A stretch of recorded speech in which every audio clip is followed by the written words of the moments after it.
Welcome. My name is Ron Papa Schmidt, and I'm the creator of the Net Zero Now YouTube channel. And this is going to be video 12D, the polar night jet. At the same time, we're also going to talk about the polar vortex. So let's begin. We're going to really talk about it in three major topics. One, we're going to do an overview of the polar night jet, the stratospheric polar vortex, and the tropospheric polar vortex, and also maybe indirectly the polar jet. And then second of all, we're going to review how those influence weather within the mid-latitudes. And then finally, we're going to explore climate change, how climate change is impacting the weather in the mid-latitude areas by changes that it's making to these items. So let's begin. So what is the polar night jet anyway? Okay, so here's what it is. The polar night jet is a powerful high-altitude ring or sort of a hollow cylinder of westerly wind that forms in the stratosphere.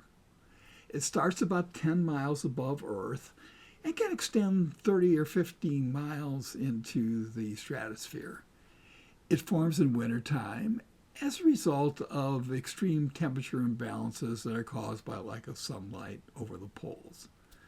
If you look at the picture in the in the left-hand side here, you can see we have two vortexes. We have the stratospheric polar vortex and then the tropospheric polar vortex. And each one of those vortexes is surrounded by jet streams. In the case of the stratospheric one, it's called the polar night jet. And then in case of the troposphere, it's called the polar jet. If you look over to the right-hand side, you can see this cylinder here. And so the outer edges of that is the polar night jet, and the inside is the polar jet. And you can see the cylinder sort of expands 20 to 30 miles into the stratosphere, starts sort of at the beginning of the stratosphere and go up substantially. And then here's some key characteristics. Its altitude is 10 to 30 miles. Typically, it can be a little bit more than that. Its boundary is the polar night jet. We talked about that already. The wind direction is counterclockwise, and it's a winter-only event. So how does this thing form? It's really a radiative kind of cooling process that goes on. First, you have this darkness. Okay, so during the fall and winter month, the poles sort of tilt away from the sun, leading to a lack of sunlight, and which really they call the polar night. Then you have sort of ozone cooling. Without the solar heating, the polar stratosphere undergoes sort of profound, very rapid radiative kind of cooling. And that's not only because it's not getting any sunlight, but in addition to that, it continues to emit infrared radiation into space. And then you have thermal imbalances. This creates sort of a massive temperature gap between the frigid polar cap, where temperatures can get as low as 80 degrees centigrade, minus below zero, or 112 degrees Fahrenheit, and the relatively warm air of the mid-latitudes and the tropics. So you got these temperature imbalances that exist. Now this thing it's a seasonal thing. So it starts up in autumn, it starts to spin then. At winter, it sort of reaches its maximum strength. And then in spring, it's sort of, as things warm up, it sort of eventually continues to absorb sort of radiation remitted in the ozone. It sort of dissipates, it goes away. Sometimes it actually reverse wind directions a little bit in the summertime. So what's involved here with this thing? Sort of a dynamic balances that's going on in between these large-scale temperature differences. And one is, so that causes a couple of things. It causes pressure differences. So cold air is denser than warm air. And in the stratosphere, this temperature contrast translates into extreme air pressure differences with lower pressure over the cold pole and higher pressure towards the equator. And then you have a thermal wind sort of relationship And this and that term is sort of a fundamental meteorological principle that states that vertical shear, that is, the change in wind speed with height, is proportional to the horizontal temperature gradation. So in this case, the temperature gradation, horizontal temperature gradation, is pretty extreme. And so as a result of that, the higher you go, the faster and faster this particular, the polar night jet spins. And because of these temperature contrasts and this, are strongest in the stratosphere, these westerly winds accelerate with height, peaking at the middle or to the upper part of the stratosphere. And then you have the Coriolis deflection, which really basically takes this wind and moves it from east to west. And then you have some hemispheric differences. And in the Northern Hemisphere, one of the things we have is because of the topographical differences and land-sea contrast that we have that just don't exist in the Southern Hemisphere, we get these Rossby waves. And these waves sometimes get up into the stratosphere and break or slow down the polar night jet.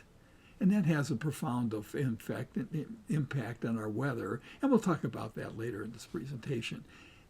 In the Arctic, that doesn't basically exist. And so the Southern Hemisphere, the jet is normally stronger and more symmetrical. And so anytime we're talking about the polar jet here in this whole presentation, is really reflecting on what's happening in the Northern Hemisphere.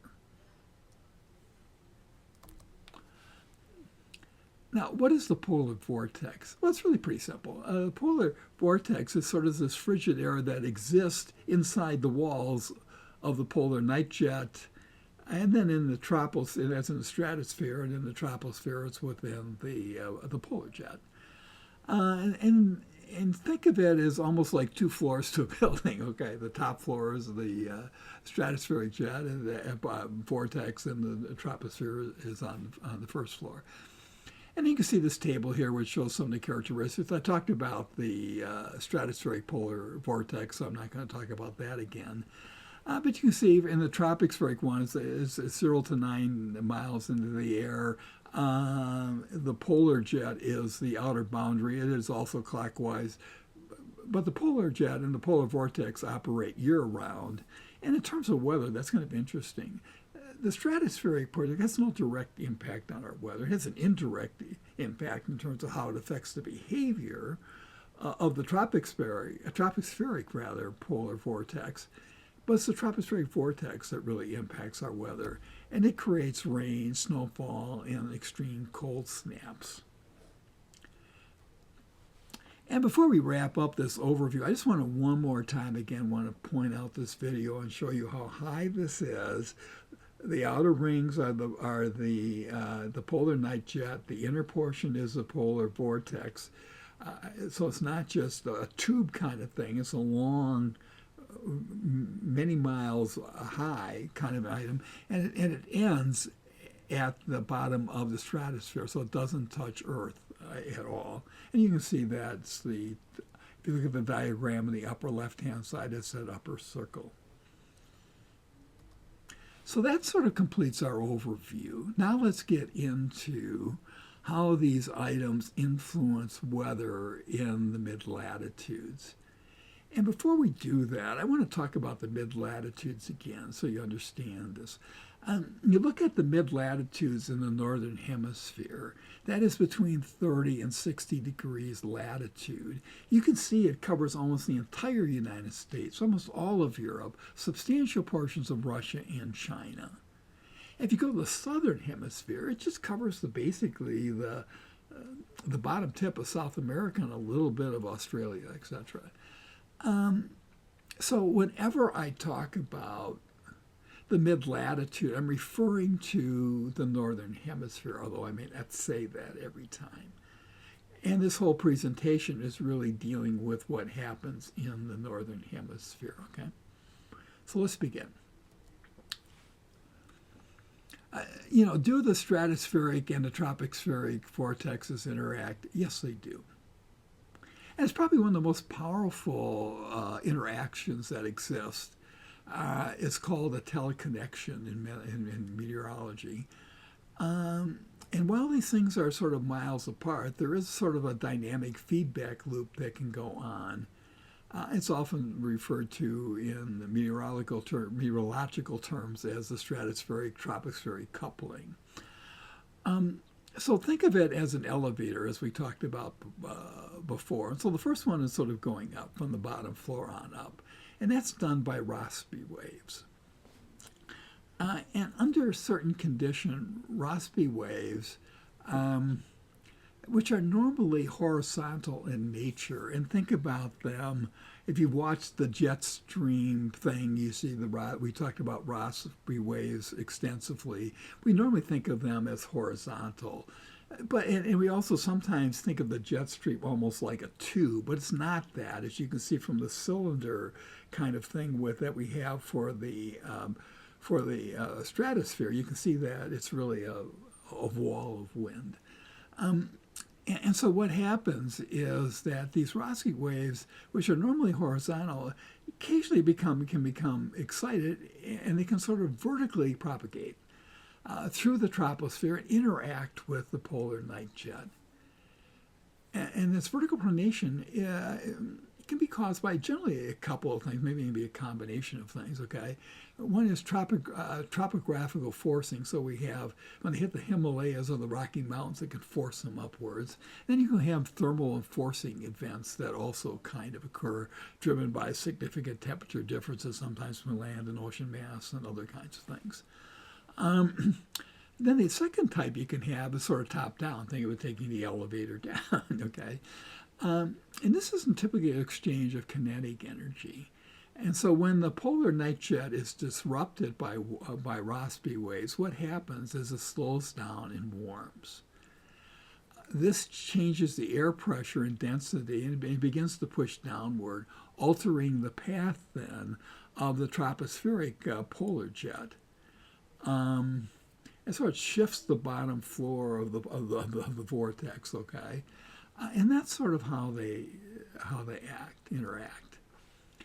Now, there's two primary conditions here, if you think about it. One is they call, so this is say A, or stable, where there's a strong coupling between the two. That means the stratospheric vortex and the P and J are very strong. It's cold, and they sort of reinforce each other. And how this works, the mechanism is the polar night jet, as it gets closer, it spins very rapidly. This creates suction that sort of keeps the lower polar jet fast and straight.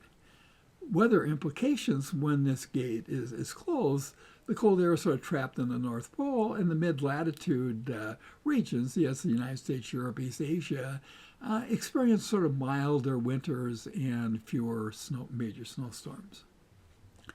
Then we have the second state, which is a disrupted state. Sometimes this is referred to as sudden stratospheric warming, or SSW, or the Arctic gate is open. When this happens, the P and J collapses, maybe in rare cases, maybe even reverse direction. On the mechanics, as the stratosphere warms, and you do as much as 50 degrees centigrade in a few days, so it's going to happen very rapidly. And then it can shatter and change shapes, and we'll talk about that in a couple minutes here. The downward reflection then, in about 2 to 4 weeks, the stratosphere warms, and that then begins to impact the lower polar jet stream. It begins to buckle. The weather implications that the tropic vortex becomes even wavier, and it can even break loose into different formations, and that can result in significant cold snaps and massive blizzard conditions, prolonged freezing temperatures in the mid-latitudes. A great example would be that all the damage that was done in the 2021 Texas freeze. Implications for mid-latitude weather. Well, a couple of other things can happen here. You can have persistent blocking. that's when the stratosphere disrupts the thing and it sort of results in a blocking pattern where it just sort of stays in place for a while. That can cause conditions to stay for a long period of time. You can have Arctic, what they call Arctic oscillation. If it's positive, then both vortexes are strong, weather is mild. And if it's negative, then that'd be a disruptive state. The vortexes are disruptive and the jet streams meander and can cause these Arctic outbreaks that we have every once in a while. In fact, when I'm recording this video, we just recovered from one. We're just in the process of recovering from one, I should say.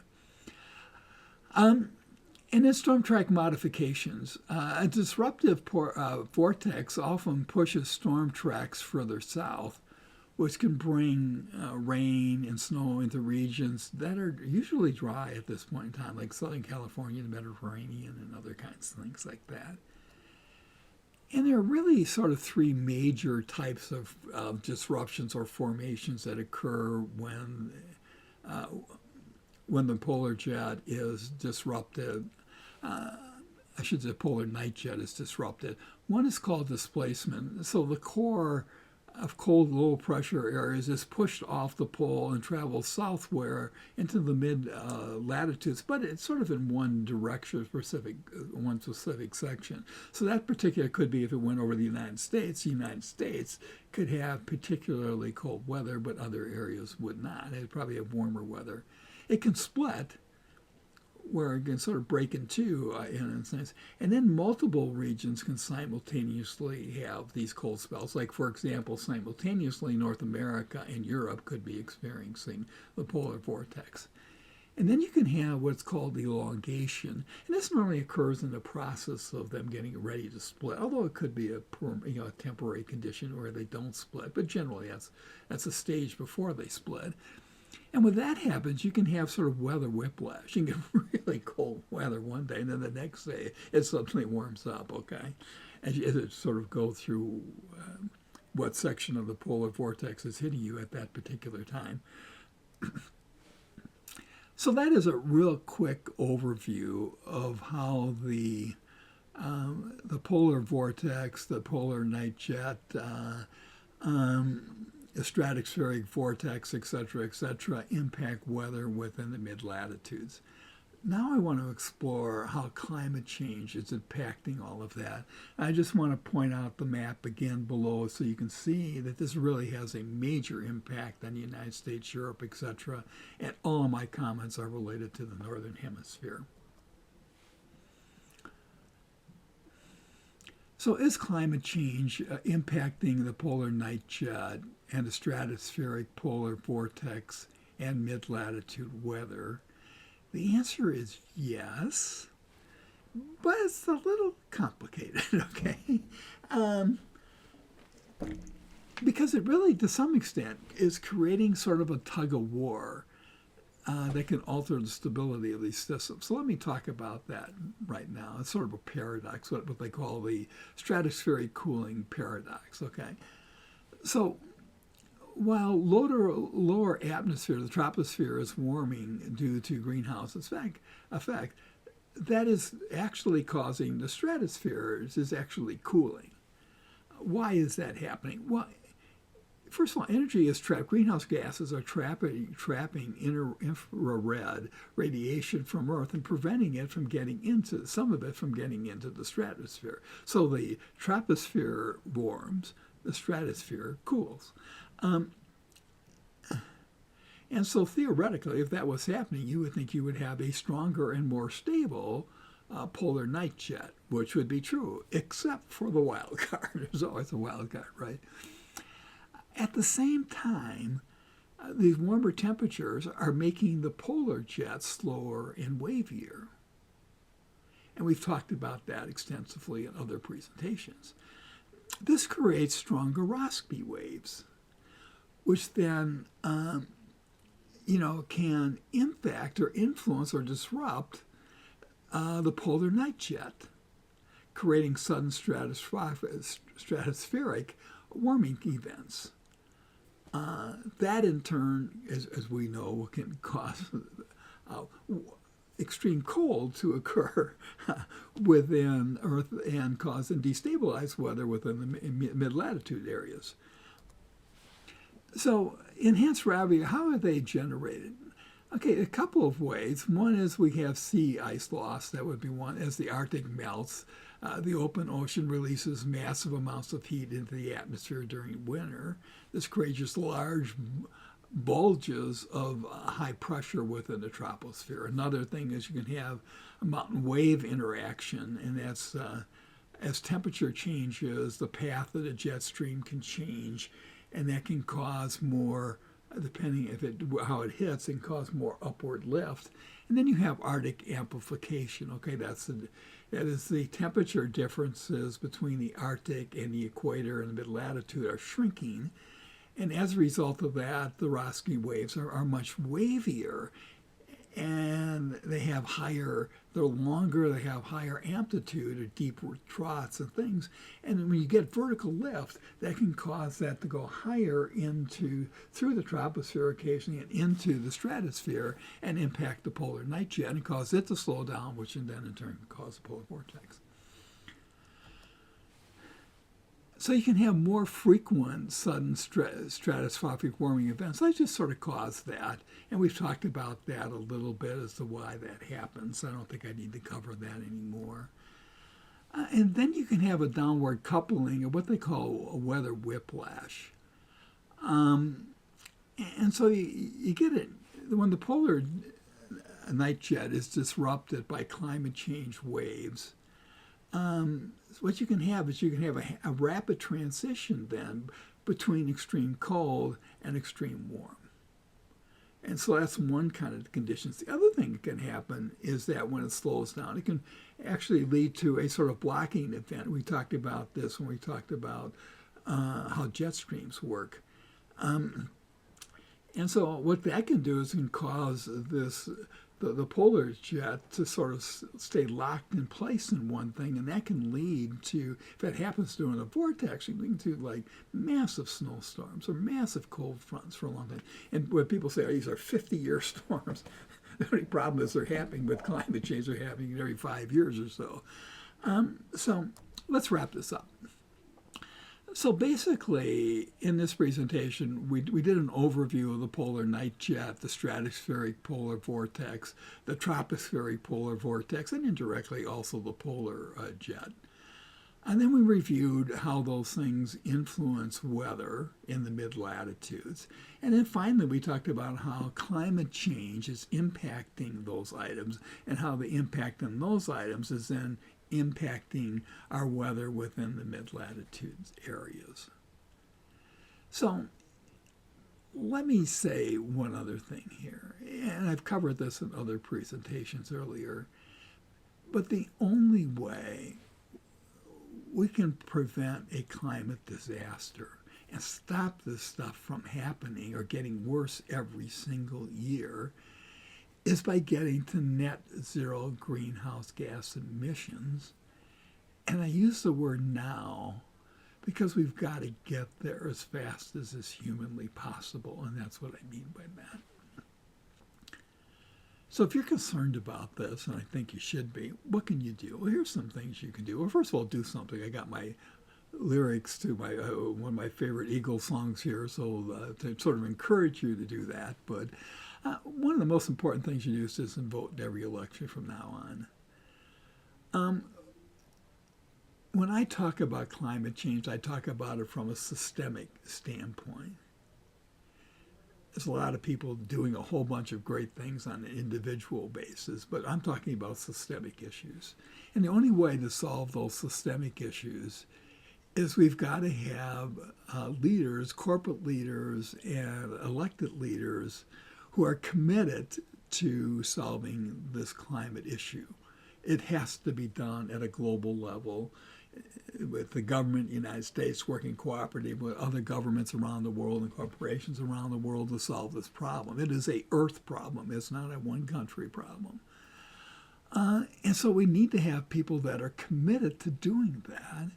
And the other thing they need to do is they need to have the skill set to do that. They need to have the temperament and the personality that wants to work together cooperatively with people to sort of solve problems.